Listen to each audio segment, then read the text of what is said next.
thought today about doing something metaphysical. And of course, it's Christmas. So what better thing to look at metaphysically than the birth of Jesus the Christ? And I looked at it and I studied a little bit.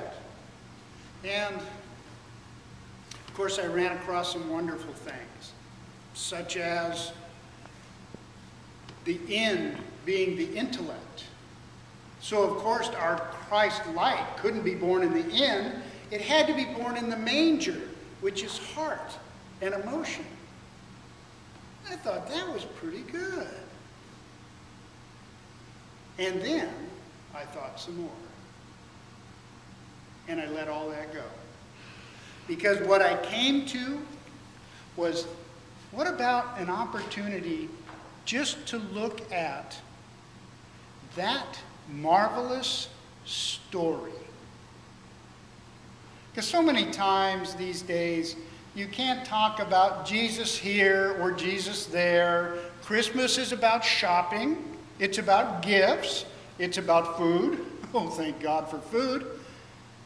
And it's very little about, for me, the real reason for the season. And while I love the depth of the Bible, because it not only gives you that nice surface story, there's all kinds of underlying currents that I can manifest from that, which is fun to play with, intellectually and emotionally.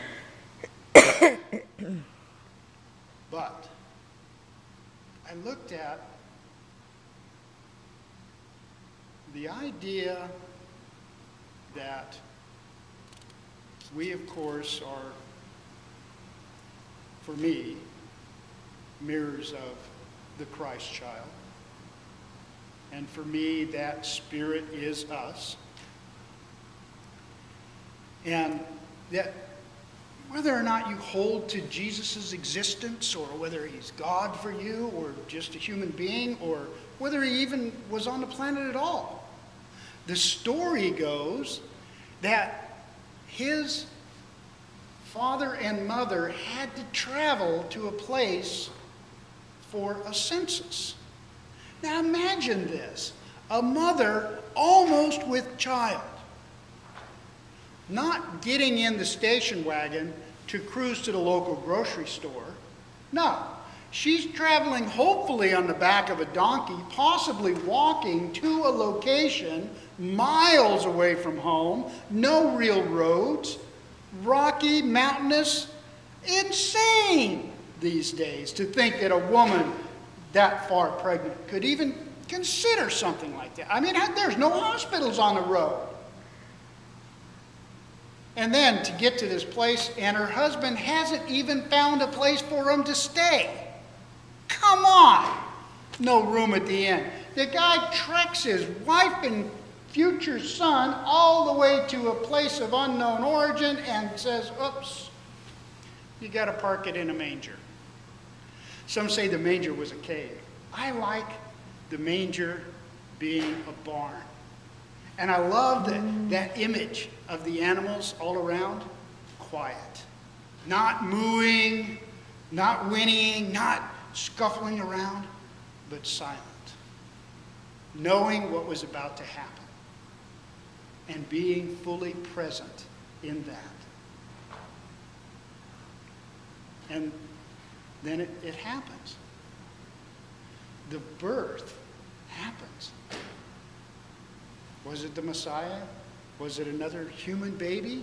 Was it an avatar? Who cares?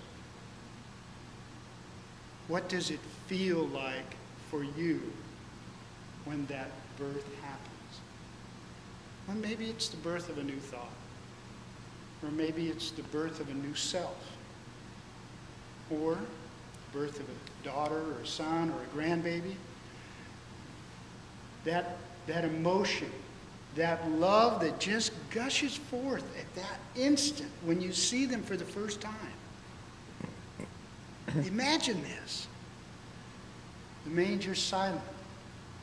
The babe comes forth. and the light begins to glow. That light of you and I, that powerful presence of who we really are, that light of God begins to fill the entire manger. And every being in the place is transformed instantly. What a marvelous story. Just the story. To think that on this day, Christmas, we celebrate our birth, the birth of our magnificence, our true selves.